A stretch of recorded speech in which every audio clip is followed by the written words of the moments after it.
Here we go. We're reversing now. Welcome to the next episode in the my Train Sim World Journeys series. We're getting along pretty far. We just uncoupled a couple of cars. We got to back up about 535 yards. We got what? Good number of cars here. We're pulling along. We just dropped off these tank cars. We added them to another cut there. We got our absolutely useless conductor sitting in the secondary seat right there, doing absolutely nothing, like always. Like, seriously, what does he even do? Nothing. That's what he does.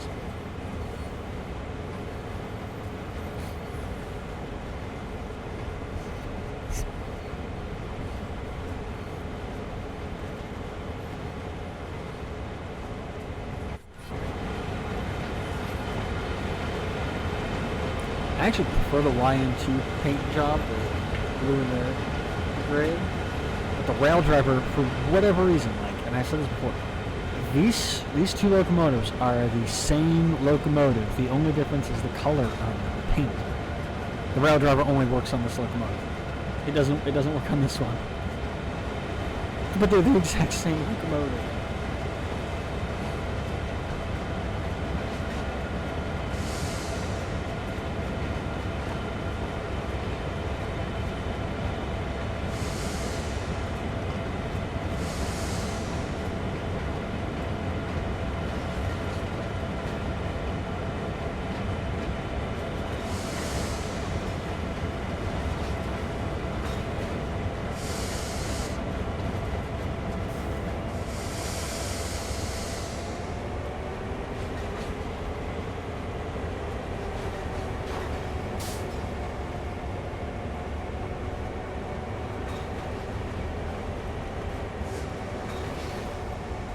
Perfect.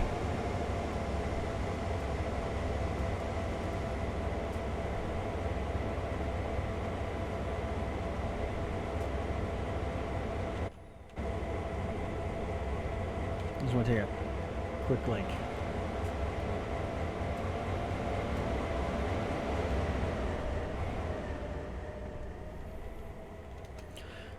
A quick screenshot, because this is actually kind of looking pretty good.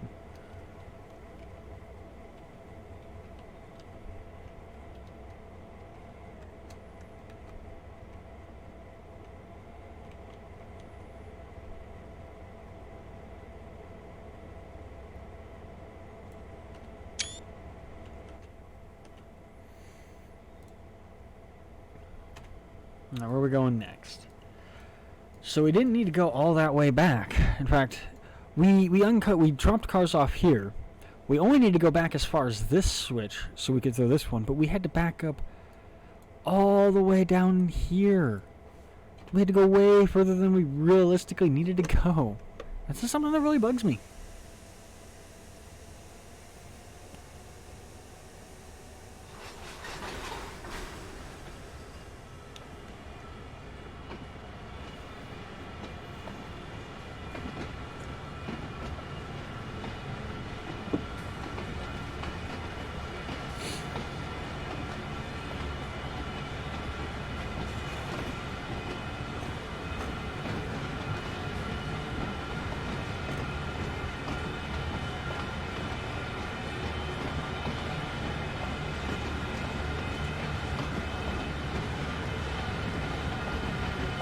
I had to go like 700 yards further than I actually needed to go. 500 yards further than I actually needed to go. No, 500.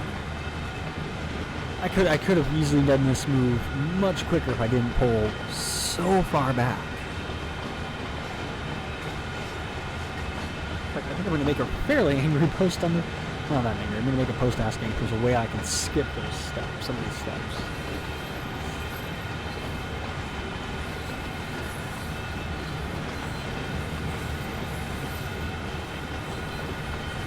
Well, actually, no, because if I look at it, like if we go to schedule, it doesn't tell me what cars. It says couple to the vehicles. But it doesn't, like... It doesn't say specifically which ones on which tracks, so I would never know.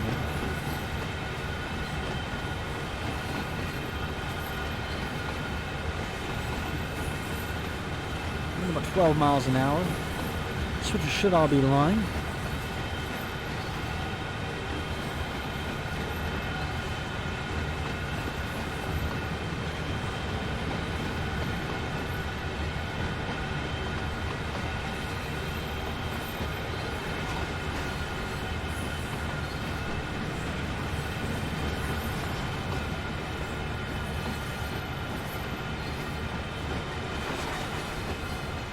That's one of the big things about having scripted scenarios I don't like is you're really, really limited to what whoever set that scenario up did. Like, it's a big thing I have, a big problem I have with, one of the big problems I have with like doing scenarios in TSW here is you have to make all kinds of moves that don't necessarily make sense. Like, I dropped these tank cars off. I then had to back up 500 yards to couple up to these cars here.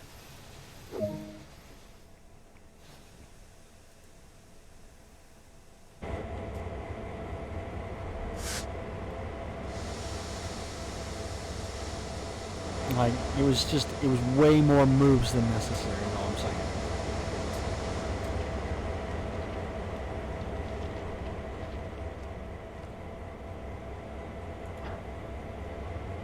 Now, if I have to add these hopper cars onto that track with the tank cars, that's just going to be like rubbing salt in the wounds here. Like it just doesn't. It's just going to be kind of insulting. Alright, Alright, let's see. I need to go and stop 666 yards away.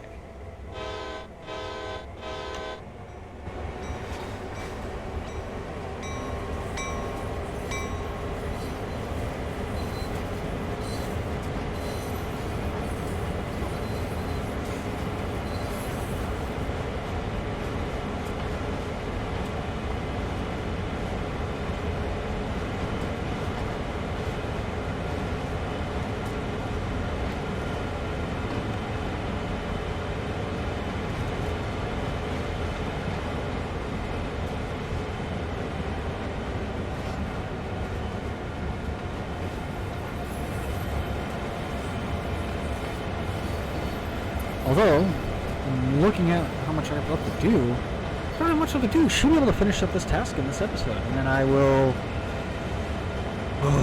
eat lunch and start. I talked about it in another episode, previous episode. And that episode, that video has probably already come out even. Doing another web series. I don't know. It's something I've wanted to do for a while since this other game came out. And I just haven't really had a direction to go, and then I had an idea, and I'm going to talk more about that in that video. But have an idea for a series that I want to work on. Again, I'm recording all of these episodes in one day, in one go. So I may be talking about something that I haven't done yet today as I'm recording this, but since I've already recorded and uploaded. So it's like, that was the alerter. That's the first time I've ever had the alerter chirp at me.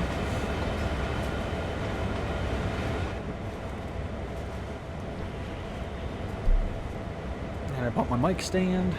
Oh, here's a mess that I just went to go like brush back. Anyways, yeah, it's a weird timeline thing. Like record all of these, upload them once a week.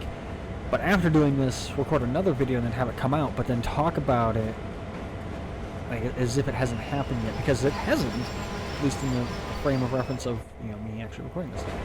Oh, so close.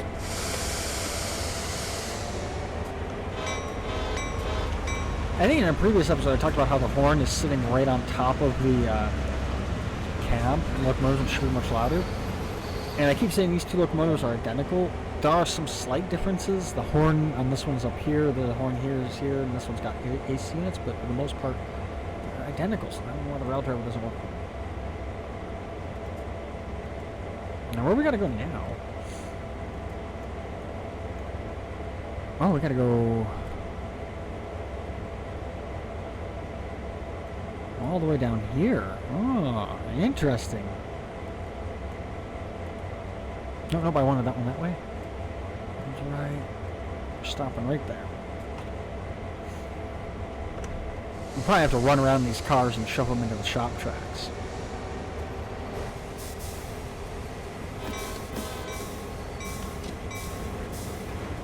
I don't really like playing in third-person view like this, and I think I've said it before, and I'll keep saying it every time I do. But I want to play in third-person view just so that way there's more to see than inside the cab of the locomotive. Since a lot of my Run 8 live streams, Run 8 doesn't allow you to really do this third-person view.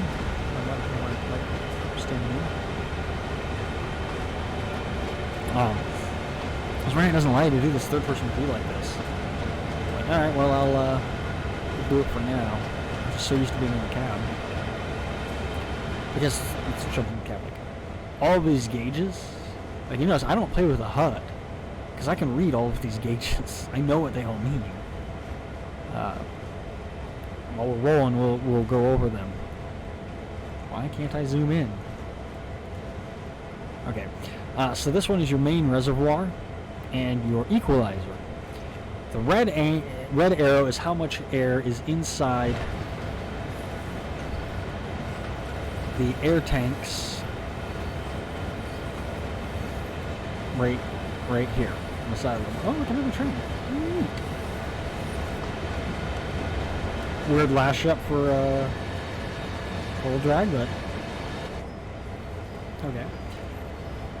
The white arrow is your equalizer lever, or equalizer pressure, and that is how much air is going from the locomotive to every car in the train to keep the brakes applied. And you, that's this gauge here. When I say I'm going to do a 10-pound reduction, you see the needle went from about 90 to 78, 79. That was about a 10-pound reduction.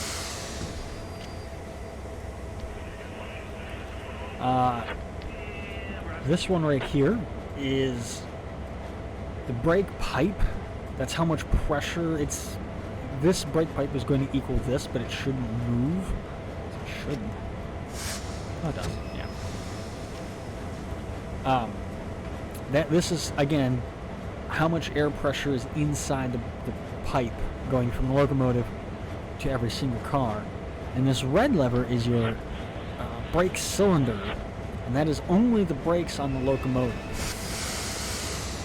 So we apply the independent braking so that goes up and down.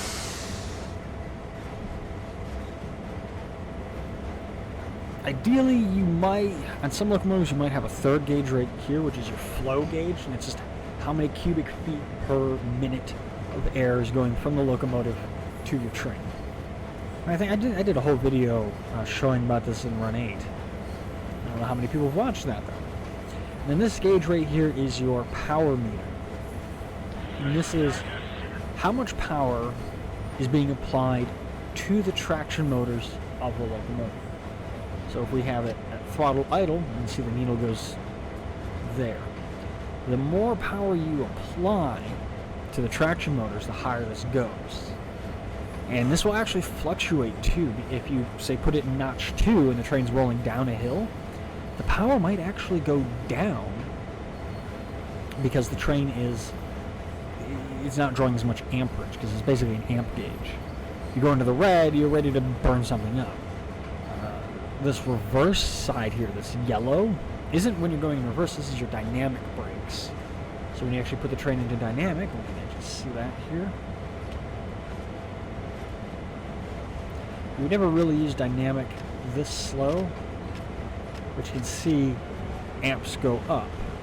It's just an amp gauge. It kind of allows you to better gauge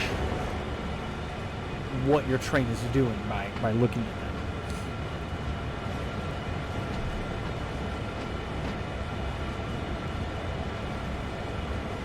Full independent, and nope.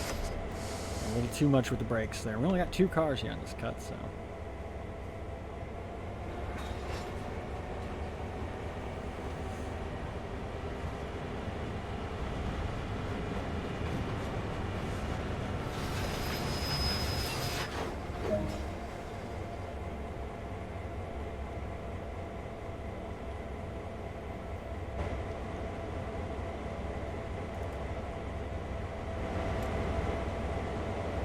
What's nice about the locomotives is the coupler cut bar, this bar right here. And that's what it's called, the coupler cut bar, because when you pull this bar, you can see it lifts this pin here, which opens up the knuckle. And that pin is actually what links the cars together. That pin drops down, keeps the knuckles from opening up, and then the knuckles obviously link each other together. Locomotives have the cut bar go all the way across, so they can be worked from either side. Cars only have it on one side,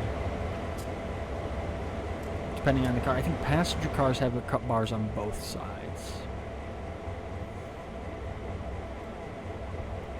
Alright, we now need to back up 900 yards. And that should be our last task for this journey. For this particular job.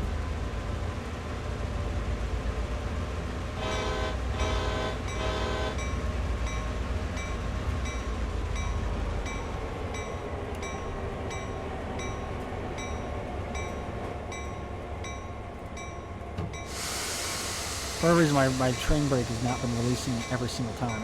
I think it's not calibrated correctly. And again, this is why I say the rail driver really needs individual calibration. Like, click one and you calibrate it, so you're not calibrating everything.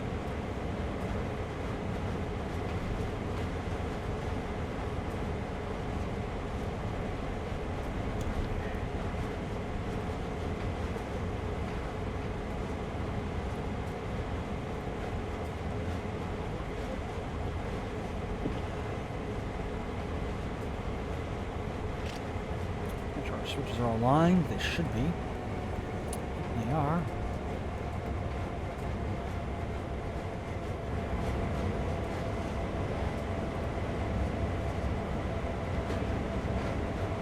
I think this 20-minute format works a little better. I can get more content made.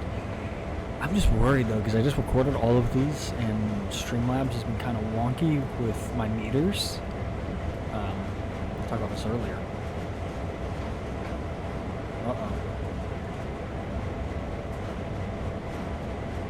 Okay, that's weird. The meters, which basically tell me how Streamlabs is picking up my audio, and as long as I'm focused on the game, the meters aren't moving. So I'm wondering if it's recording the audio properly. I'd be really upset if it didn't. If it did not record my audio properly.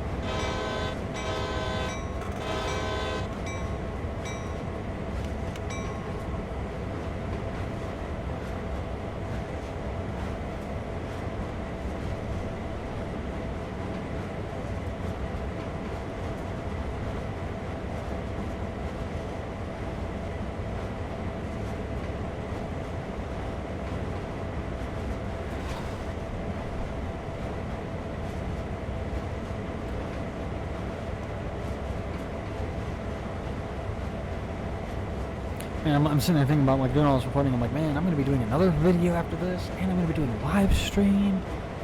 And again, remember, I'm recording this weeks before it actually comes out. So by the time this actually comes out, I'm live streaming. I'm just thinking like, oh man, I can feel my voice already starting to give out a little bit.